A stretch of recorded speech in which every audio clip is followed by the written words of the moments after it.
People can see and hear you now. We're going to give it a minute.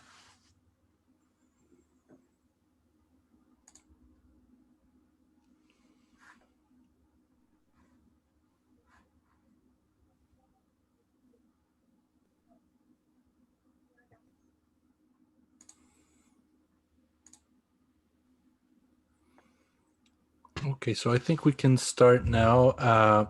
Well, Patrick, I'll just let you start. Hi, everybody. It's Pat Flannery here at Fenestration Review magazine, and I have been kindly asked by Fenestration Canada to step in here and help out with Window Marketplace, this cool new concept we've got going this year. You guys are probably all getting sick of me hosting these panels and webinars all the time, but well, I don't know. They keep coming back to me, and I've got nothing better to do, so why not? The idea here today, folks, was to get a panel together to address the big topic, or one of the big topics that's going around, which is exactly how are we going to move high performance, energy efficient windows in the market, and you know where this comes from. NRCan and the federal government is trying to meet their Paris Climate Accord commitments by really improving the building envelopes, and windows are obviously the biggest part of that. And they've launched this market transformation roadmap that we've all heard about, mandating tighter and tighter energy restrictions going forward. Obviously, that affects you can just legislate new build, but what do you do about reno? What do you do about the rest of the market? And the governments have been I don't know, looking for answers essentially from industry on how we're going to transform the Canadian window market into something that's more accepting of higher performing products. So we're going to try to throw around some ideas and also to talk about some people's experience in this market space today. Joining me is Laura Weil from Eurovinyl. Say hi, Laura. Hello. Yep. Thanks for having me in. Yep, great to see you, Laura. Thank you too, Patrick. You can keep hosting. We always enjoy having you around. Yeah, I know they can't. Yeah. And I'm going to get each of you to just tell us a little bit about yourselves as we go along, but I'll just go around the horn first. There's Jay Madha from Tiltco, folks. Hi, Jay. Good to be with you, folks. Yep, great to see you. Jay is, as you can see, coming to us from high in the sky in Toronto.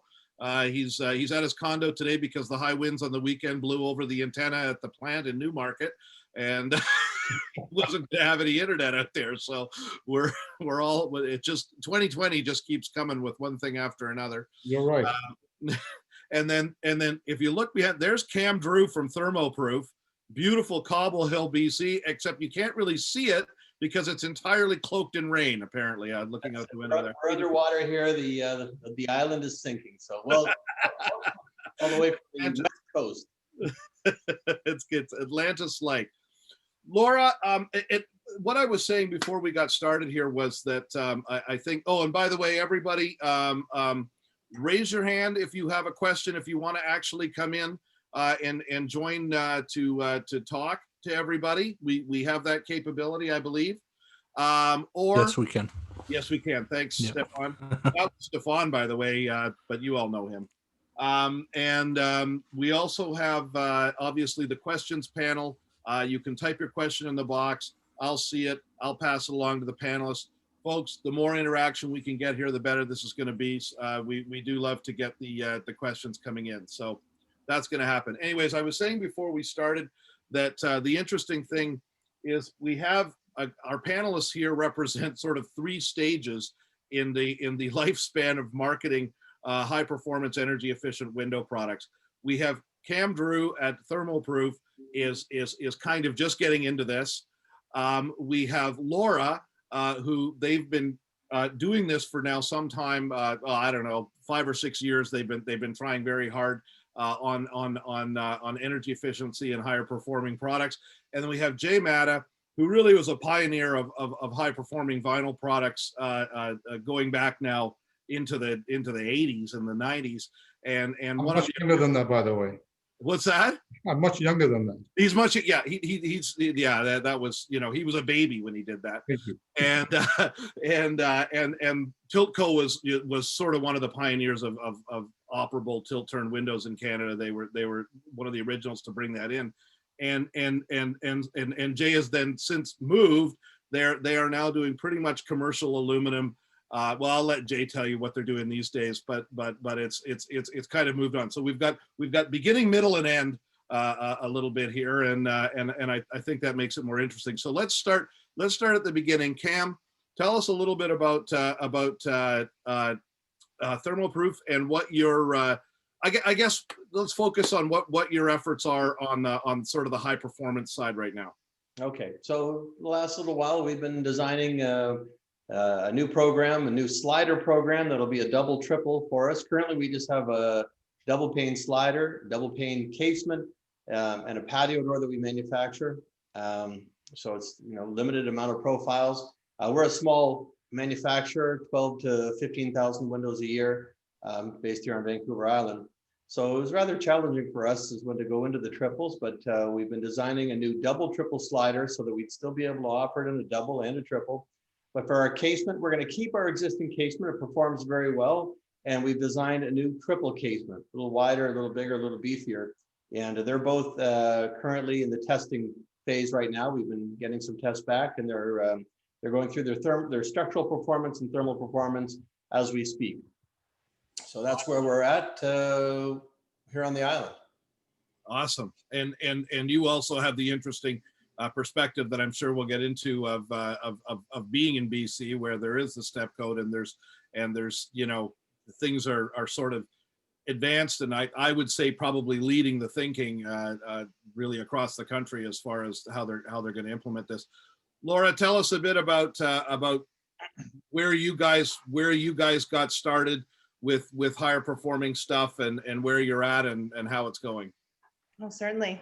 We've been manufacturing vinyl windows for close to 30 years. Our systems provider has been Weil predominantly through that entire timeline. Jay also was a Weil fabricator for even longer, I believe. So Weil, as a systems provider, does all of the development and testing, and we manufacture to their specifications. So a lot of the efficiencies gained that way were by their design. And Weil is a global company, predominantly based in Germany. So they were always leading in what was needed. All of our window systems are based on triple glazing. However, in the Ontario market, the majority of what we manufacture is still dual glazing. So if anything, it's over-engineered and has been for some time. Over the past, like you were mentioning, 5 years, we have developed more window and door systems, one of them with Weil, a sliding door that also accommodates a proper triple. And also we've worked with local extruder vision, and we're developing some pretty cool stuff. So I got to work with one of the designers there, the product specialists, who's designing windows for Northern Territories, and just working on some cool gasketing and a little bit more encouraging. It's just really encouraging to see that we're able to achieve some of the upcoming standards in products that are more Ontario centric, because we do manufacture a tilt turn window. It's not our predominant window line. Casement windows, that's what we build all day, every day. And we needed to have a more enhanced casement window system, and I've been able to work with Vision on developing that. So we will be launching that next year. This just didn't seem like the right year to be putting anything cool and new out. We're just trying to make things work with what we have, but we do have some pretty cool stuff that's coming down the line, and I think the timing will be appropriate. That's awesome. Jay, tell us a bit about, I mean, you know, like you say, you started out doing aluminum in the UK. You moved over time and ended up doing vinyl here in North America. You've seen the shifting sands over time of the focus on energy efficiency, and I guess higher performance, even, and also structural differences in structural approaches. Jay, tell us a bit about your Tiltco's sort of journey into that high performance market and what you've seen over the years. Well, when we started here in '87, we were the most expensive window on the market. A Tilton turn window nobody wanted to purchase. It was really a European window, not designed for this market. But I kind of felt we had to look for that pocket market, and the pocket market was all over North America, into South America, in some places into the Caribbean, and that's what we aimed at, and we just continue with those people. And it's a different type of market than Laura and Cameron. I mean, this is a market that's really, to me, as I call it, commodity market, though energy is important. The clientele that we were working with, design and structural value are more important than energy. So yeah, so our market was totally different. So it's kind of different for me to approach to say what we should do here. Even nowadays, we're making huge patio doors. We're testing now 14-foot tall sliding patio doors. How do you get energy ratings on that? But that's what the clients want. They want the view. I mean, I live in a condo where glass is everywhere. And this is not a very energy efficient condo. You know, there's worth $3 million, but it's not worth it. I mean, the energy is just blowing out the windows. But it's the look they want. So we're working in a different market. So like I said to you earlier, Patrick, that I may not be the right fit for to give advice on it because, you know, we're a different approach. Yeah, but you've been doing it for a long time, and that's why the first question I want is for you, is that the governments at various levels here in Canada have been trying to get people to accept more energy efficient windows, commercial and residential, Yeah. since the 70s, since the oil crisis is basically when I think at first people started to become aware of it. And there's been all these approaches tried, Energy Star being the most obvious one that's still around. And what I want to ask you from your perspective, Jay, is why are we still today in a position where the government feels like they need to move heaven and earth in order to get people to accept these things? Obviously, the message hasn't gotten through. What has been the barrier in the market to acceptance of higher performing, higher quality windows and doors? Because a lot of it is quality. It isn't always fancy energy efficiency technology. A lot of it's just quality and tightness, right? Well, as you said, when you use that word higher prices, higher costs, everybody has a budget, right? Yeah. And it's not just the window itself. You can look at the overall envelope of building, right? And that's important. And if you're going to buy high efficiency windows, is the building the same? Is the roofing the same? Is the installation the same? There's lots to it, right? I don't know what government to do. I think we as consumers and designers have to promote it. I mean, we know our energy costs are going up and up, right? So we have to come to a stage where, I mean, I know recently houses are getting built smaller and smaller, especially, I mean, Laura, you're in that business. You see the houses are smaller, more compact, more energy efficient. That's exactly what Europe's been doing for years and years. A whole home solution. Right. And we are here pocketing from the market where the people don't really care that they want a different type of, you know, style and housing, whatever. So yeah, it's so wide open, right? How do you satisfy everybody, and how do you say a government can intervene? Governments, I don't think they can intervene or force anything into it. We have to do it. Right. If you were building a house, or if I was building a house, I probably want it to be energy efficient, but I still want my glass, I still want the views, depending where my location is, and you compromise. So the question is, what is the argument we've got to put forth, right? Cam? Yeah, there isn't an argument. I think it's up to the individual. Right. It's down to. So I mean, and the way a lot of places have done it, right, Laura? I mean, you guys have focused on some niche, like you guys have been, if I'm right, more or less about finding that right customer, right? That customer that's interested in the higher end stuff, and not be. Tell us a bit about that. Is it always going to be a matter of trying to find a niche? It's the discerning customer, and conveniently, our most stylish products are also our most efficient. So and that's probably very similar to Jay. It really comes into dimensioning and location. And by the time a homeowner is looking for a window supplier, the design is done. We don't have a say in a whole home solution. We just need to meet their demands. The demands are growing in size. Like Jay mentioned, a 14-foot tall sliding door. We're seeing that so much more often than even say 3 years ago. And we can't do that, but we have to come up with our most stylish version of that, and break up lines and such. And when we do that, then we're able to put in more energy efficient glass. So it is the discerning customer. If they want that 14-foot tall sliding door, the energy efficiency component of it isn't going to be the priority. If they have to beef up their heating system to be able to accommodate that, they will do whatever they need to do to make sure they get as much sky into their life.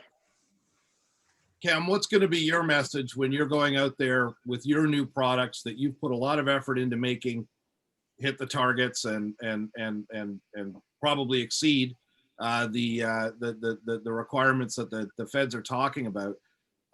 What are you going to be telling customers when you're trying to sell these things? I think here on the West Coast, we just need to let people know that we have the full menu, that no matter what they're looking for, we can supply it. Right now, we don't have the full menu, or we don't have the U values required. We have a rebate system right now for renovation that has 2 tiers.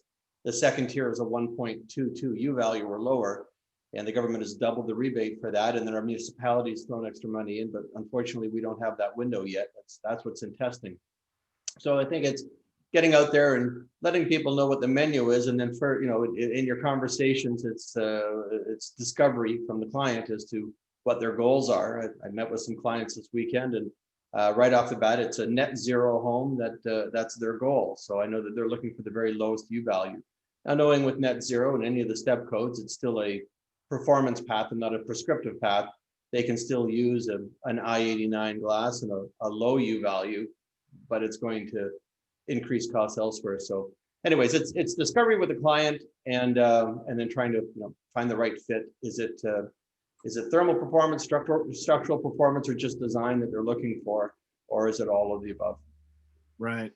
They're looking for what it's supposed to be. It's supposed to be a 0.8, right? By 2030. Is that still a goal?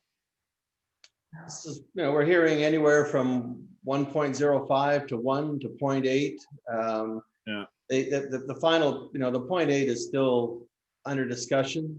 I think, from my point of view, it's that I like the 1.05 because I think it allows a lot of manufacturers to continue manufacturing, but that's my personal perspective.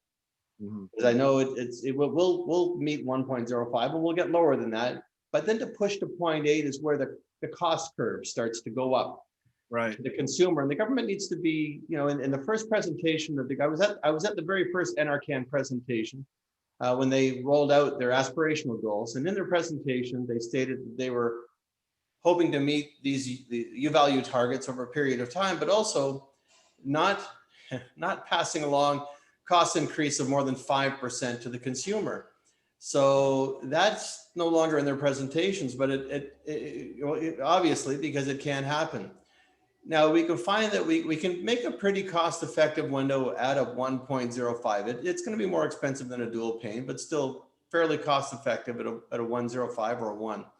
It's getting to that 0.8 is where you're going to find costs increasing on a pretty straight-up trajectory. So I think if the government stayed in around the 1 to 1.05, and then if manufacturers want to hit 0.8, 0.7, 0.6, or whatever they want to do, then it's up to those consumers if they want to spend that extra money to invest.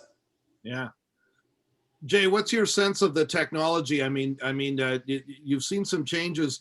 Do you think that there's a technological silver bullet here where people are going to be able to hit these lower energy targets in a cost-effective way, so that the ROI works out and they're making enough money off their energy savings so that they can justify the extra cost for a higher performing window?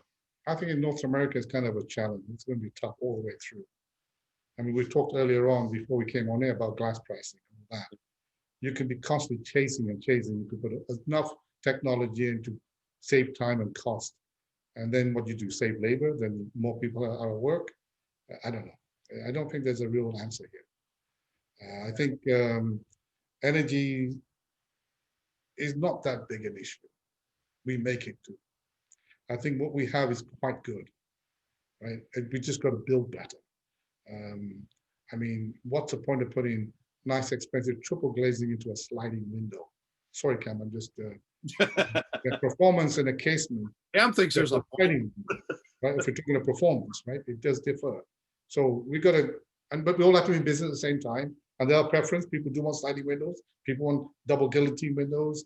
There are people like, well, I need tilt and turn windows. I mean, we've got to cater for everybody, but to get performance rating all of them on an equal basis will be tough. Okay. Laura, when you've gone out there like, do you guys attempt to encourage people to look at a higher performing solution and not just be focused on the bottom line with the cost? I mean, is there a method to upselling on the quality? I'm usually talking about it on a comfort level. Typically, I'm speaking with architects, the contractor, or the homeowner, the purchaser, and they're looking at the style. They want the sight lines, they want narrow frame. And then when it comes to energy efficiency, it's like Jay's saying, much lower in the conversation point. They don't know what a U value is, and I praise them for it. I wish I didn't know what a 0.8 U value was either. But I would say home comfort is usually the conversation. How much of your floor space do you want to be able to use? How close do you want to get to the windows? How is the place going to feel? And I find that's a much better way of talking about thermal efficiency rather than talking the metrics. Yeah, you're able to get some pull with that comfort message. And I remember, you know, Cam, we were at a conference in Ottawa there a few years ago, and it was one of those NRCan things, and I thought that was an interesting one that came out of the marketing talk. There was you know, maybe we should talk more about comfort and how do you convey that to, like, because I mean, as a homeowner, a lot of them, it's going to be hard for them to imagine that there's going to be any great difference in the room just from changing the windows. Have you got into that conversation with people and had to make them see it? One way is to you know, the forecasters in Japan, weather forecasters tell the weather is in comparison to yesterday. I think it's brilliant. So they'll tell you that tomorrow is going to be either better, warmer, or colder than yesterday. So what we've done is we talk to people about their current home and sitting in there. So do you find that it's warm or is it cold? Well, it's very warm on this side of the home because of this. Okay, great. We can address that. Or it's very cold when I sit near this window in this elevation. So put them in their current state so you can talk about their future state. I like it. Yeah, and I mean, all you really have to do is think about the old farmhouse, you know, and you're standing next to the window and it's freezing cold. You can't even be there for any length of time. Well, that presentation that you referred to, Patrick, was very good because it talked about, you know, comfort in its proximity to a wall in association to the temperature of that wall. So if, you know, if there's more glass and that wall is colder, then somebody's going to sit further from that. So, you know, talking about fourth surface coatings allows people to use more of their living space in the wintertime because they can sit closer to their walls with more comfort. Jay, you mentioned the size of the windows and the size of the glazing, and that's just been an absolute trend. I think we've all seen what people are demanding in the houses and everywhere, getting bigger and bigger and wanting more and more glass area. But there's like you say, there's just no way to build to an energy efficient spec, or not easily, when you make these huge spans of glass. I guess are those is that something that if the and I'm sorry to go back to the government, but they're the ones driving this. I mean, if the government wants to if the government wants to control how energy efficient the houses are, is there going to come a space where they're going to have to start controlling how large the windows are? I don't think so. I think when the government gets control, they're talking about the cookie cut houses and that. We're in the custom, in my case. Right. And these people will accommodate. They'll put radiant heating in, they'll put solars in, whatever, to combat what's been lost through the glass or gained through the glass, right? So I don't think government can control. It's a custom home. When you build a custom home, you're in control. It's your home. But as long as you meet the building codes and your foundations and whatever, the energy is up to you. In the end, it's your bill, right?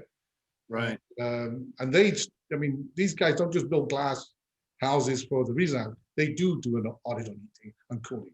I mean, and they'll spend that extra cost in a special type of radiant heating or special type of cooling devices to accommodate that. So I think it's just for me, from Laura and Cam's market, it's a different market. That's all it is. Laura, we were in the same market for a long time, and that's great. It's a great market. But this is totally a different. I mean, for us, I'm fiberglassing sometimes of some of the pieces of glass.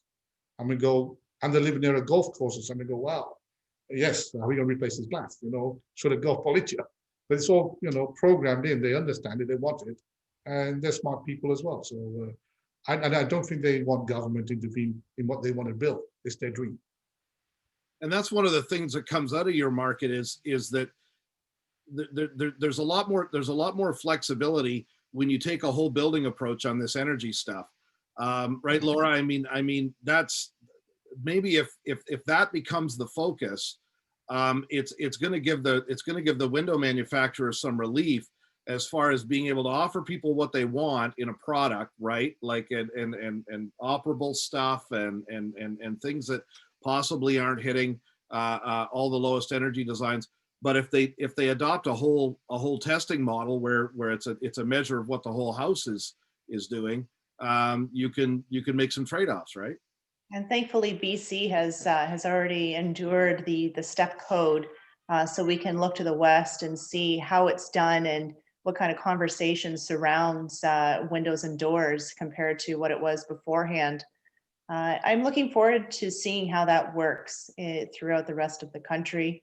I think that there is a lot of merit to it. It's nice that it's going to bring a little bit more of the conversation about energy efficiency and products to the forefront, and the decisions that are made have subsequent consequence. You know, if this, then that. And that's a good way of building. That's a good way of moving forward. How that's going to work in a retrofit environment, I have no idea. I don't think anybody does. I don't think there could be like blower door guy scenarios, but I don't know how it's going to work. Laura's brought up a good point. Is the issue isn't the new construction market? It isn't new inventory, because most homes are built energy efficient and on different levels. But even your basic building code home is built quite energy efficient. It's the retrofit market. That's where there's a lack of energy efficient inventory in the marketplace. So really the government needs to focus on that. But the problem is there isn't a policeman involved in a retrofit. There's no building code. There's no building permit pulled for it. So there's nobody that's checking U values at the end of the day. So the only way that they can do is incentivize it with rebates, but there's very limited rebates throughout Canada. If I may ask a question, Drew or Cam, how are you finding the rebate program in a time where there are significant supply chain issues? Like, how is that working for you and other BC manufacturers? The rebate hasn't really had a lot of traction. Up to date, it's only been $50 per window with a U value of 1.4 or less. So you're having to add a fourth surface coating to the window, which usually increases the cost by more than $50. And then the triple was only $100 rebate up until recently. So they didn't, and there was a lot of steps to getting the rebate as well. So a lot of homeowners were just put off by it. So there hasn't been a lot of traction in BC for this rebate. It's picking up, and some companies are definitely doing a much better job, depending on their inventory. If they've got a full inventory that can hit tier 1 and tier 2, they're out front with it a little more. So it's not setting the world on fire.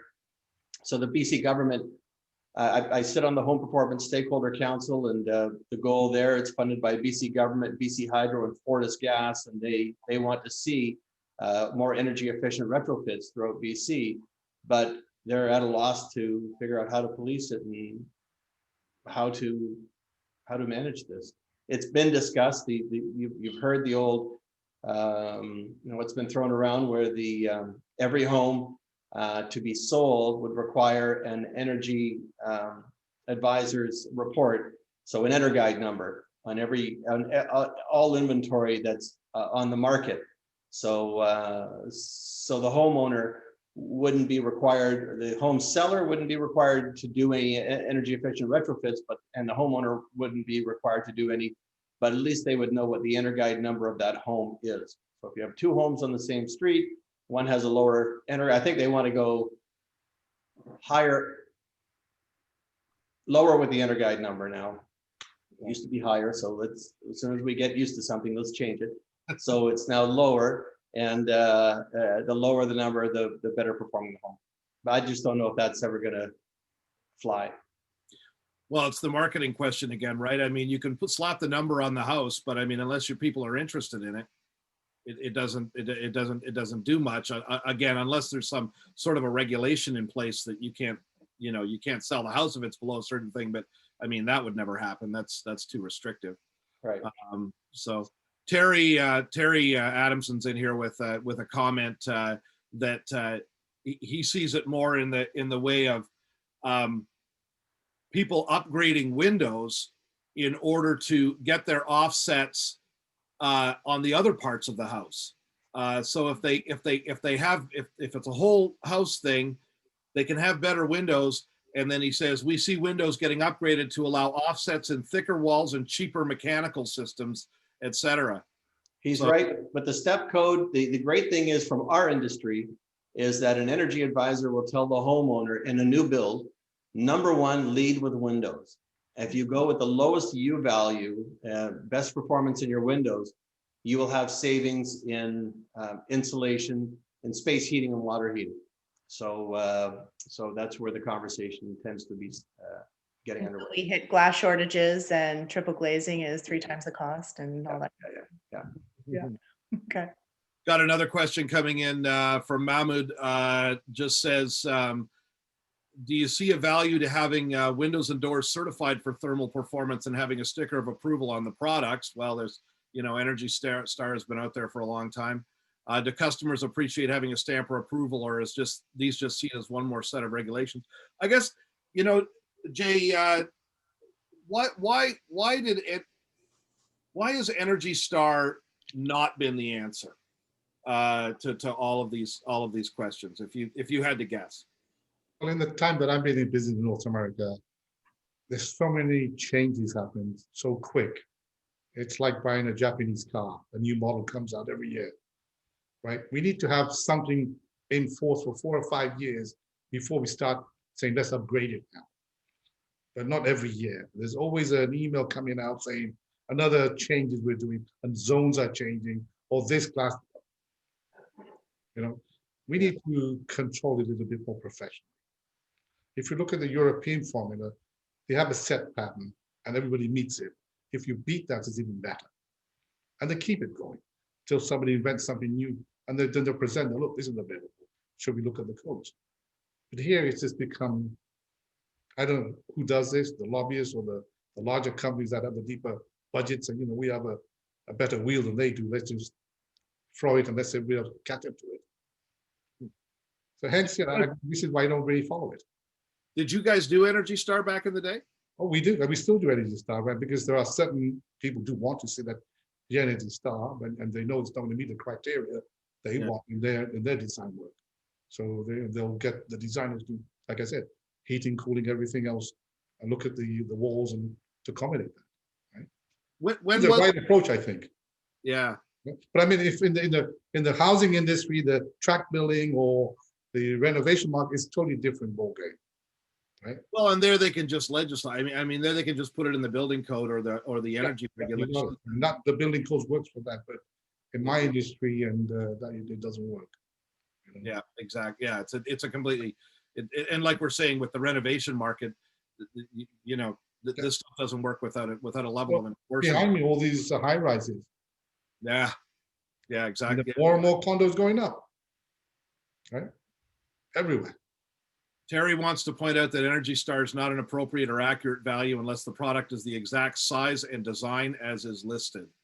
So yeah, I mean the changes and I mean we've already seen Energy Star struggling to keep up with the difference in sizes that people are requesting now. I mean the market moves too fast, Yep. even for the regulators to stay abreast of it. And going back to comfort, in some areas of Canada, and some, Energy Star dealing with Canada's one zone is going to cause some problems, because in some areas using a high energy rating is going to create discomfort for a homeowner, where in other areas of Canada it would create more comfort. Mm-hmm. Laura, how about a durability longevity message? Is there any traction there, or have you found traction in the market with telling people it's going to be longer before your seals fail? It's going to be better. Your window will look better longer. Have you guys had any conversations with that?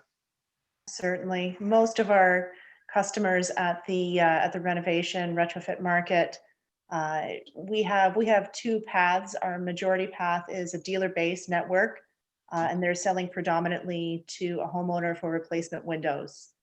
And anybody who has had to replace their windows before, they're going to look for a product that feels good and works well.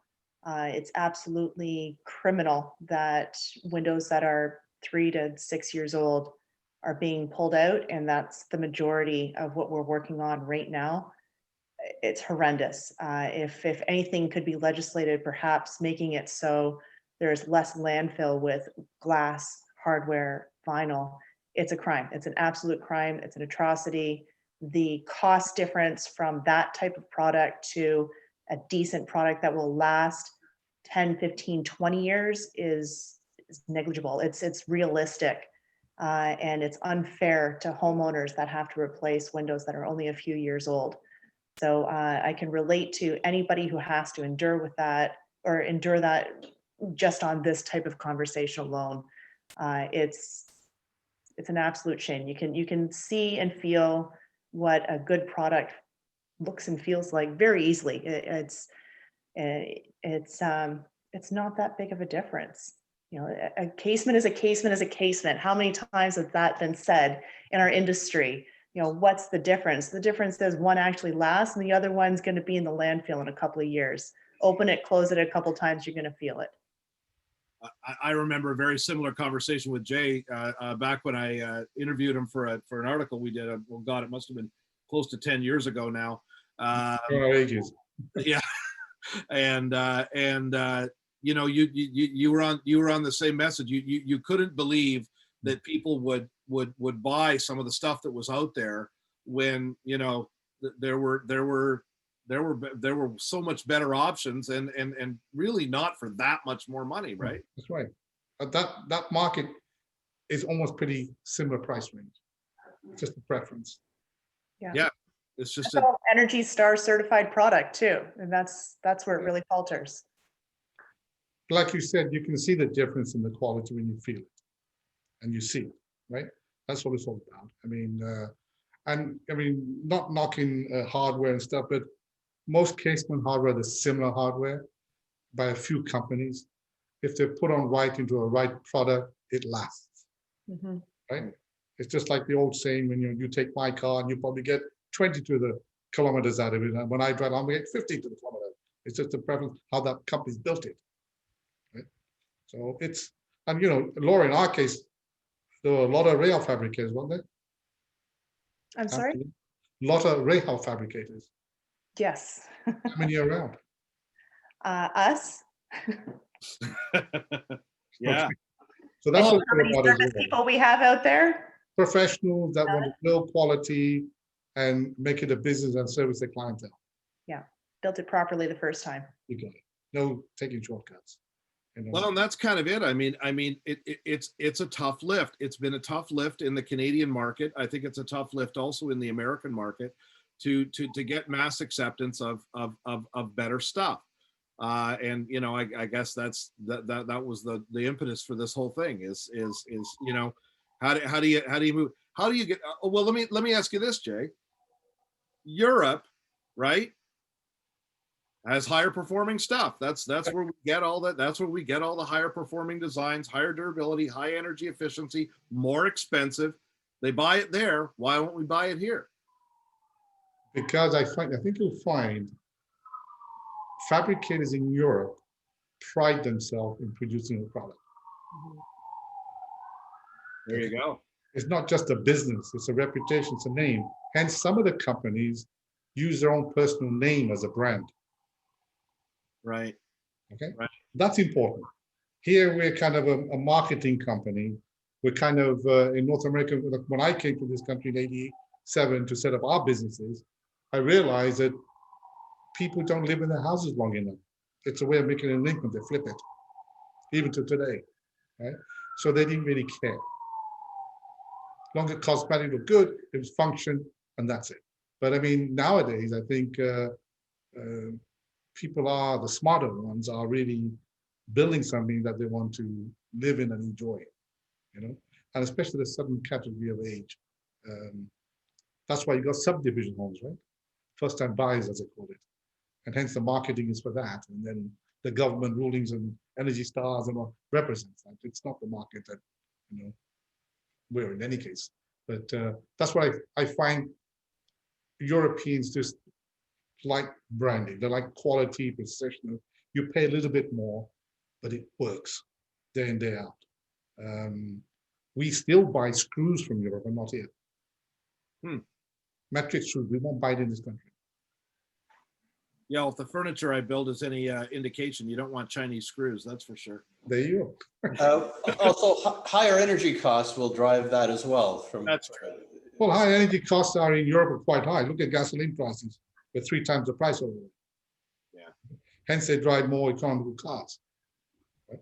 So, I mean, we just get with the program. That's what it is. And we don't do that here. Cam, what do you? At least Canada's a little bit better. Yeah, yeah. Right? That's right. Yeah, just a touch. Jay, when did you guys actually transit? You were selling the vinyl, like you say, mostly in the South, the Caribbean, and various places in. But at one point, you guys did start to focus a little more on the North American market, or on the Canadian market. That's when your sons got involved, right? That's right. And we did actually from Alaska all the way down to New York State, the colder markets. Right? They wanted that market. They did that. Around when was that? How? Around when was that?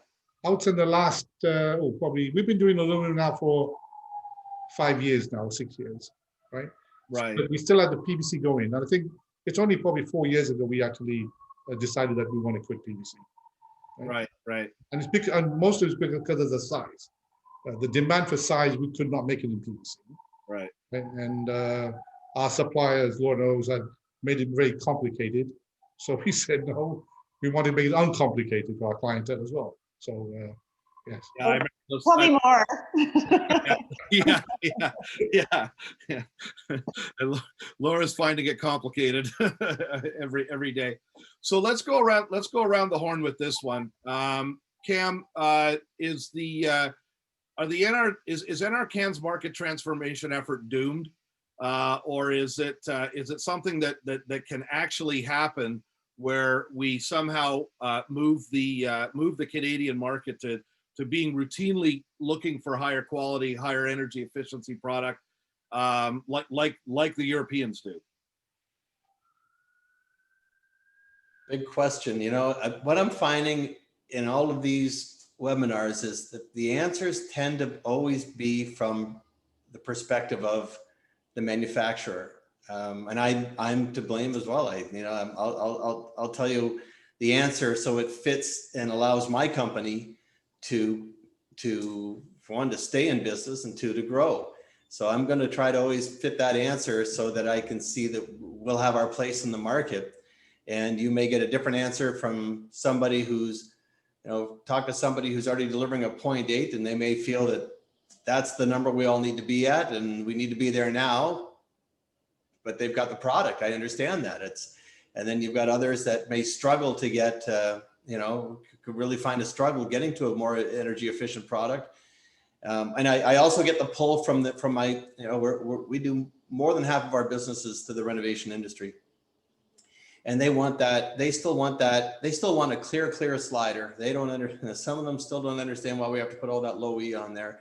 Can't we just sell, as inexpensive a window as possible? And so we're pulled in both directions. So we're trying to appease both sides, create greater energy efficiency, but do so that we can continue to, because the option will be in the retrofit that no retrofit is done at all. If the energy requirements are so high, or U values are so low that it pushes cost up so high, the renovation industry will just get choked out, and they'll do a kitchen and a bathroom then, and then the government won't be getting what they want in a more energy efficient retrofit. So we've got to find a number that keeps our costs in line, so we can still deliver an energy efficient product within a certain budget. What's your guess, Laura? Is there any way to regulate the renovation market without depressing it? I would think so. Progress is good. I'm sure if the light bulb industry was asked, should we change, they would have said no. And if the auto sector was told 20 years ago that electric cars are going to have to be on the drawing table, they would have laughed. But we have made progress, and it's a part of a general conversation. And I think most homeowners want to have a more energy efficient home because it feels good and it's ethical. It's just moving that needle, like Jay was mentioning. It needs to be methodical. There has to be accessible technology available to us. We're not all Elon Musk.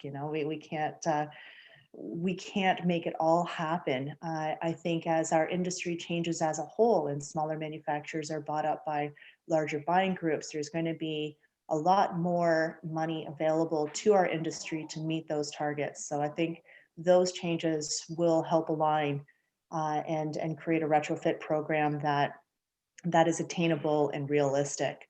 Right now, 0.8 is, we can't do it. We build a tilt turn window and we can't do it. And we can't do it with the glass that's available to us through numerous glass suppliers, both in the States and Canada. So it's currently not realistic, but I'm sure that, like I said, that needle will be pointed to a more energy efficient model, and homeowners will buy into it. It's just going to take some time. I'll get to another question here. My boy Dave Heska from WSP, who writes my column, the engineer column in Glass Canada, little plug there for David and his column, has chimed in asking about the idea of energy audits and whether that's likely coming across the country, that the whole house energy audits. Now, how common is that in BC right now, Cam? In the case, it's with the step code. It's only mandatory in the step code. So if you're building higher than step 2, if you're building to step 3, 4, or 5, then you require an energy audit.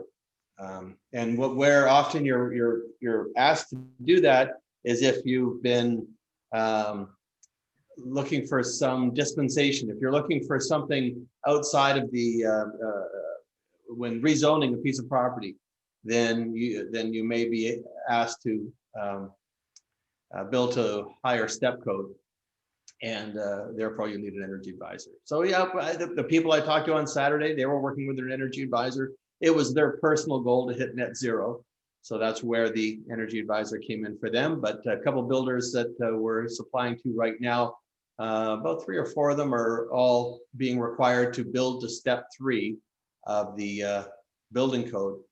Some municipalities are requiring it, some are requiring it only if it comes with something that the builder or developer was requesting. Higher density. And Laura, there is a pathway for that in Ontario, right? There's a you can choose that, I think, to get compliance on an Ontario build, can't you? I'm not sure. I Yeah. don't have information on that. I think there's something like that in there. I should know that off the top of my head, but I haven't been going to all my conferences this year, so Apparently I haven't either. yeah, apparently I haven't. Oh, forgive me. When you guys do a custom build, I guess for some of the people here that don't do a lot of that kind of work, or some of the people listening in that don't do a lot of that kind of work, what is the pathway there to get a sign off on the energy regulations? Well, we have, in our case, we have engineers on board now, and they look at all these. One does the audit for the heating and cooling. He wants to look at that review. Then he will look at the size of the glass we're using. And now we have some computer programs that are available to us that helps us to achieve this, right? So we normally get an upfront from the designer that this is what we're building. The second would be, what's your energy requirement? What's your structural requirement? Once they've answered that, the whole team gets together and they perform all the stuff needed and they present the client with it as it. Either you're going to be bang on or you're going to be short. You'll have to come up with something for this to compensate it for this elevation. So it's a different ballgame totally now. We're not just doing windows now. We're a scientist now. Right. What's the verification like after it's built? Is there any follow-up, or is it all just approved on the model? No, I think once everybody sat down or they start doing the foundation, it's all done, we're good to go. That's what I'm finding as well, not so much a post test. Yeah. I mean, there are certain clientele, they'll say, you know what, we have the budget, can you test that? Like this, well, we're doing a 14-foot, 8-inch tall sliding doors, and there's 15 of them, this project. They said, we'll pay for the testing example. We want to know the results. And it's okay, so we make the mock-ups and tested them, and they actually came out very nice. They came out almost a little bit over what their expectation was. Triple glazed, by the way, Laura, heavy. Oh my goodness, crane. So we're now going remote control because the lady of the house is only 5 foot something. Of course she wants a 14-foot tall door. Who doesn't? I do. What was a basketball player or somebody, but no, it isn't. Yeah. I'm sure it will be stunning. It is. Gorgeous. If anybody gets a chance to check out Tiltco's social media or website, the projects they work on, and the architects that they work with, outstanding. Absolutely the most progressive window stuff I've seen in a long time. Thank you for that plug-in. I was just going to say, I think the answer to the marketing question from Jay is find better clients. Somebody up there likes it, and the directions go there. If you're having trouble selling your stuff, find some. Start looking for better clients. Or they turn up with a pickup. I'm going to pick up that 14-foot tall door. It's really awesome. Oh, it's fun. It's fun. I think we're. I think we've had a good conversation here. This I don't know personally what the answer is. Getting that, people have tried in this market to get certain things accepted and changed for a long time, and the whole idea of market transformation is to me a pretty wild concept when you're talking about an entire market. It's not something that you can just put your hand down and push in a direction. But certainly the goal of getting the windows to be higher quality and better serves everybody if we can do it. But those costs are out there, and I think it's going to be without a technological silver bullet. There's going to be things like rebates and things like incentives probably needed in the industry to push it forward. Would you guys largely agree with that, Cam? Do you think some sort of an incentive program is going to be needed sort of across the country in order to achieve this? On the retrofit side, definitely. And then on new construction, they don't have to because they just put it in the building code and make it a requirement. So I think that's probably their plan. So yeah, more carrot than stick. Mhm. Needed on the reno side, I think very much. Okay, guys. Well, look, I'm going to wrap it up. Laura Weil, Eurovinyl Windows. Jay Madha, Tiltco. Cam Drew, Thermoproof. Thank you all so much for joining us. Thank you to our sponsors, Quanex, Everlast, Vecca, ScreenCo, great supporters always of the association. As you can see, the handsome face of Stefan Labelle has joined us once again to thrill and amuse. And I'm going to say thanks very much and bye for now. Oh, is it? Patrick. Thanks, Patrick, great. Patrick. Thank you guys. Great meeting everybody. Thank- See y'all guys tomorrow. Yep. Bye.